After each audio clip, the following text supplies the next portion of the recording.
ಧನ್ವಂತರಿ 12ನೇ ಅವತಾರ, ವಿಷ್ಣುವಿನ 12ನೇ ಅವತಾರ, ಆರೋಗ್ಯದ ಅಧಿಪತಿ.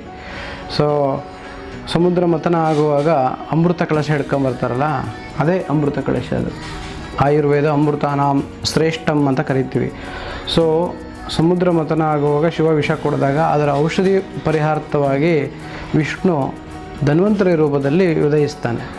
ಅದು ಔಷಧಿ ರೂಪವಾಗಿ ಆಯುರ್ವೇದ ಅಮೃತಾನಂ ಅಂತ ಶ್ರೇಷ್ಠ ವಿದ್ಯೆ. ಅದರ ನಂತರ ಈ ಕಡೆ ಜಲೌಕ, ಶಂಖ, ಈ ಕಡೆಗೆ ಚಕ್ರ, ಶಂಖ ಚಕ್ರ ಜಲೌಕ ಜೊತೆಗೆ ಅಮೃತ ಕಳಶ ಆಯುರ್ವೇದ ವಿದ್ಯೆ, ಇವೆಲ್ಲ ತಗೊಂಡು ಪರಿಹಾರಕ್ಕೆ ಬರ್ತಾರೆ.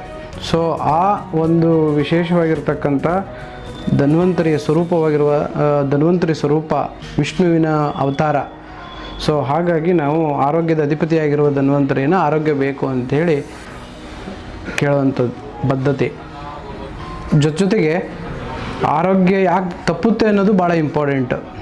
ಯಾವಾಗ ಕೃಷ್ಣ ಭಗವದ್ಗೀತೆಯಲ್ಲಿ ಹೇಳ್ತಾನೆ, ನಾವು ಮಾಡಿರೋ ತಪ್ಪಿನ ಪ್ರತೀಕದ ಶಿಕ್ಷೆಯಾಗಿ ಮನಸ್ಸಿಗೆ ನೋವು, ಸಂಕಟ, ಬಡತನ, ಹಿಂಸೆ, ಅಶಾಂತಿ, ಅತೃಪ್ತಿ, ಜೊತೆಗೆ ರೋಗ, ಮಾನಸಿಕ ಕಾಯಿಲೆಗಳು, ಹುಚ್ಚು, ಇವೆಲ್ಲವೂ ಕೂಡ ಪೂರ್ವಜನಿತ ಕರ್ಮಗಳಿಂದ ಬರ್ತದೆ ಅಂತೆ.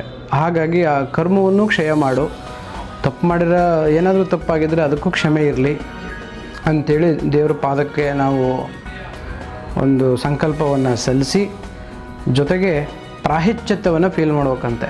ಅಂದರೆ ಯಾವುದಾದ್ರೂ ತಪ್ಪಾಗಿದ್ದರೆ ನಮ್ಮ ಮನಸ್ಸಿಗೆ ನಾವೇ ಕೊರಕೊಂಡ್ರೆ ಅದಕ್ಕೆ ಎಷ್ಟೋ ತೀವ್ರತೆ ಕಡಿಮೆ ಆಗುತ್ತಂತೆ.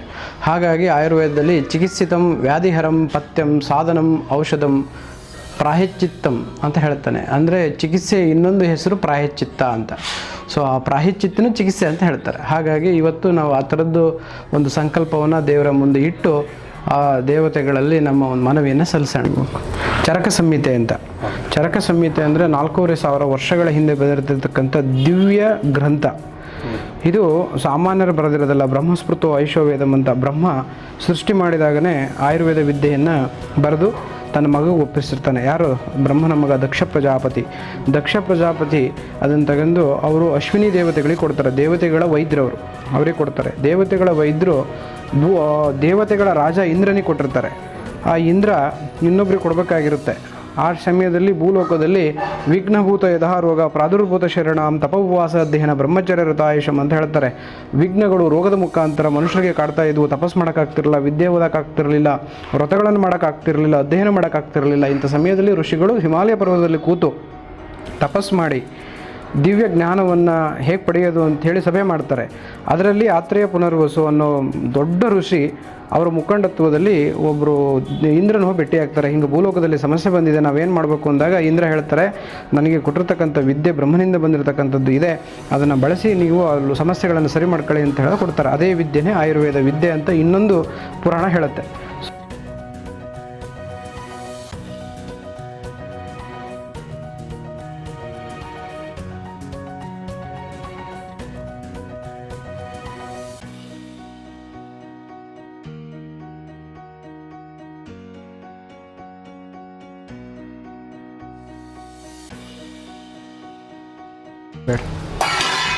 ಬಾಯ್